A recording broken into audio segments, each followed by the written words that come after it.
Hey guys, it's Rita. I am on my way for bed, and I wanted to go ahead and do an update video for you guys since I'm already overdue for my update.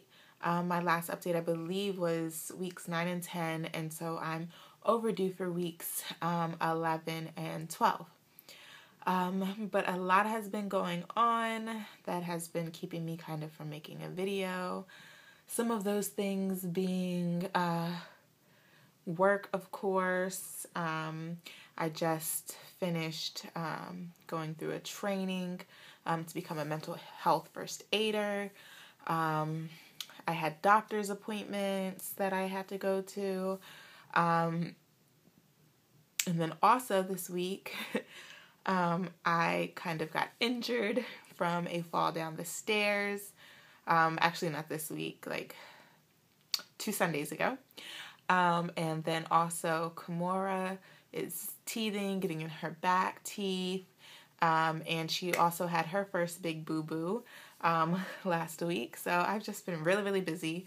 But I am ready to update you guys on weeks 11 and 12. And then I will explain as well why my video also says week 13 question mark. So I guess I can just start by telling you guys about my fall, because I know you're probably like, you fell. That's what everybody said. Oh, I hope you guys like my hair. I just cut 2 inches off of it. Yay. I like it. But anyway, sorry. I'm looking at myself in the camera. My fall. So the fall happened not this Sunday that just passed. And by the way, today is Monday, 11th. I think today's March 11th. But today's Monday nonetheless. So not this Sunday that just passed, but the Sunday before that is when I had my accident. And what happened was, it was the morning time. Kimora was, crying, and so I went and got her out of her crib, and normally sometimes she'll, play around while I lay down for a few more minutes, but this time she was like, no, I want breakfast. So I was like, do you want to go downstairs? And she was like, yeah. And so we were going downstairs, and I went down first, I started going down the steps first, and then I turned around and was coaching her on coming down. She's a pro now, but, every now and then I'm still like, Kimora, go slow, because she likes to go fast now. I'm down the stairs. So I'm looking at her. I'm standing on the stairs, turned around, looking at her, telling her to come down the stairs. And then I turned back around to face going down the stairs the way I was walking, and I must have slipped or I missed a step. I really just do not know what happened. But I ended up 5 steps below where I originally was. And when I say the noise was so loud, it was so loud. Keith was still asleep, and it was like, boom, boom, boom, boom. And he woke up so fast, and he came running. He was like, oh my God, what happened? What happened? And he thought I dropped Kimora down the stairs. He thought that I was holding her and then dropped her, and we both fell down the stairs. But she was still at the top of the stairs, just looking down. And he came running to the bottom of the stairs, and I was in tears. I was crying so hard because, 1, I was physically hurt. It hurt. And then 2, I was thinking about the baby. I was like, oh no. And so, yeah, so I got up, called the doctor, and basically, as I assumed that they were going to tell me, was that as long as I wasn't having any cramping or, as long as I didn't have any bleeding or anything like that, that I should be fine. And that they would, take a look at the baby 3 days later when I was due to have my ultrasound. So, no cramping, no bleeding or anything like that. But the next day, I did have a nice little bruise on my upper thigh, right below my butt. And my ankle was sore, I twisted it or something, and it was sore to walk on for the following 4 days. It was so annoying, and yeah, it just sucked. And so hopefully I don't fall down the stairs anymore. And then 2 days after I fell down the stairs, I went to go pick Kimora up at daycare, And they were getting her ready, and they're like, oh, you have to sign an incident report. And I'm like, what happened? And they were like, oh, Kimora, she was playing with some of the toys today, and she went running, and she tripped and she fell, and her teeth went through her lip. So I was like, oh no. And I know that that happens tons because my mom used to do childcare, and I remember we had kids that would be running when they shouldn't have been and would trip on something and hit their chin, and, you know, their teeth would go through their lip. And sure enough, she walked over to me, and she had a big red knot on her chin, and she had scratches on her cheek and a big old bubble on her lip that was like red and white from where her teeth went through her lip. So it was yucky, and of course she was cranky, and I had to put peroxide on it every night, and you know, it's still there a little bit where it's like open a little bit, but it's flat now, and it's basically almost gone. It like keeps getting smaller and smaller. So that happened. And then, like I said, you know, I was just busy with work and my trainings and doctor's appointments. So I will tell you guys about my doctor's appointments and, well, my ultrasound and my doctor's appointment. And then I will tell you about like my cravings and symptoms and all that good stuff.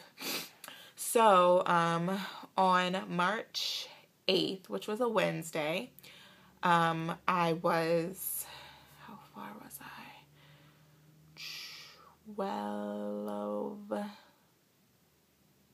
12 weeks, I think, no.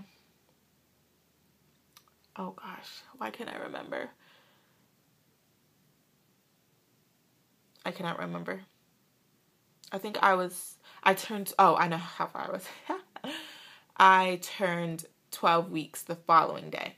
So, that Wednesday, I was not 12 weeks yet, but I turned 12 weeks the following Thursday. So I thought, maybe. I'll tell you why. So I went for my ultrasound, and the ultrasound that I had was my sequential screening, also known as an NT scan to some people. And basically what that scan does is it's an optional ultrasound.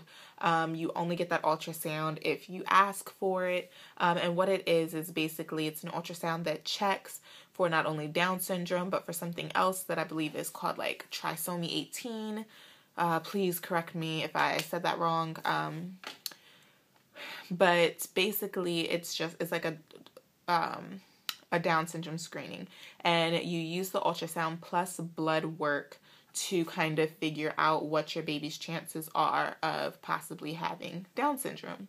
And how it works is like I said, you do the ultrasound, and then you also do blood work. And together those will tell you if there's a little bit of risk or no risk. If it comes back saying there's a little bit of risk, then a few weeks later you have to go back for another blood test, and then all three of those things combined will tell you a ratio of how much of a chance your baby has of having Down syndrome. And then you would go to like a genetic counselor to figure out, you know, what your options are, blah, blah, blah. And then if your original ultrasound and your original blood test say nothing, then you're fine and your baby is not at risk for having Down syndrome.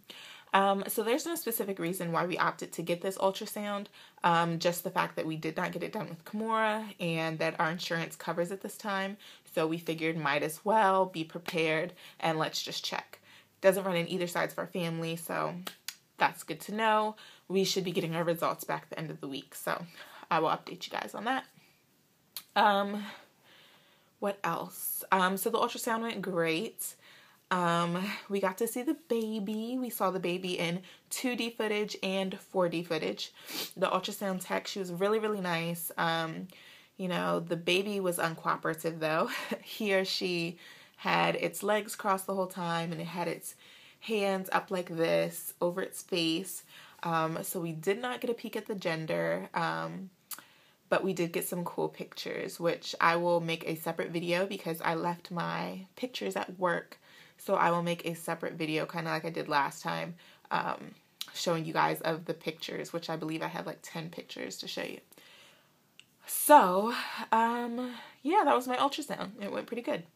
So the following morning, I had a prenatal appointment, and I kind of feel like the prenatal appointment was pointless because we really didn't do anything. They didn't listen for the baby's heartbeat, and they didn't do an ultrasound because of the fact that I had just had the ultrasound the day before, which I was kind of bummed about because I did still want to hear the baby's heartbeat on the Doppler. Because even though I saw the baby's heartbeat on the ultrasound the day before, I didn't get any numbers and I didn't get to hear it. I only got to see it. But she was like, no, we're not going to do it because you just had an ultrasound, so we know the baby's fine. And she was like, and it's still too early to hear it on the Doppler, so I'd have to wheel in the ultrasound machine. So I thought she was just being lazy, but oh well, I did get to see the baby the day before, so it wasn't that big of a deal. So at that appointment, all they really did was like update my information. Of course, I gave a urine sample. Oh, and they checked my weight, and I kind of got the finger shaken at me because apparently I lost 3 pounds since my last appointment. And my last appointment was in February sometime, and I believe it was exactly 4 weeks prior. So from the weight that I was 4 weeks before to my appointment on March 9th, I lost 3 pounds. And so they were like, well, make sure that you're taking in lots of fluids and make sure that you're eating. And I was like, I am. So I don't really know what that was about. I think I'm just eating healthier. Like I've been eating lots of fruits and salads lately. So that might be what it is. What else did they tell me? They also told me that I need to make sure that my intake of water is up there. Originally they told me I needed to drink about 10 glasses a day. Now they told me because the weather is starting to get warmer that I need to drink about 12 glasses of water a day. And if you guys are wondering why I need to drink that much water, it's because of my pre-syncope that I have, my syncope and pre-syncope, which if you guys didn't follow me before, you've never heard me talk about it. It's a feigning disorder that I have, and pregnancy like really messes with it and increases my attacks that I can have. And that's why I had to stop working when I was pregnant with Kimura. And so we're just taking precautions to make sure that it doesn't really affect me with this pregnancy that much. And basically the only thing you can do is make sure that you have lots of fluids in your system, that you're well rested, and also to have a high salt intake, which doesn't sound too healthy. But for me, it is healthy because if I don't take in a lot of salt, then all the fluids that I'm taking in don't get sucked up. So I have to take in lots of water and then take in lots of salt to suck up the fluid and then take in more water. It's complicated, but it's what I have to do to be healthy for my condition, and even in pregnancy. So they told me that I could either just use table salt when I eat, which I already do a lot, or I could take a salt tablet. So right now I'm not taking a salt tablet or anything, just because my prenatal pills still make me a little nauseous. But possibly later in pregnancy I'll switch from table salt to a salt pill. Speaking of prenatal vitamins, so I'm starting to get a little better with them. And my nausea has definitely calmed down. So we're kind of going into symptoms now, I guess. My nausea has definitely calmed down a little bit. I haven't really been getting sick, but last week I did make the mistake of switching when I took my prenatal pill. I took it in the morning instead of at nighttime like I normally did, and I got so sick that my boss made me go home from work to lay down. She was like, you know what? She was like, you need to just go home. So that's what I did. Other than that, my nausea has been fine. I feel like I am so close to the second trimester now that, things are really slowing up and I'm possibly about to get my energy back, which I really hope I am. So, that's good news. Other symptoms, my face is starting to break out a little bit. You guys probably can't tell on this camera because this is a crappy phone camera. But I'm starting to break out a little bit, so I have to make sure that I take in lots of water and make sure I wash my face. What else? I'm not as tired as I was the previous weeks before, but I still am a little tired going to bed early and waking up early. What else? I don't think I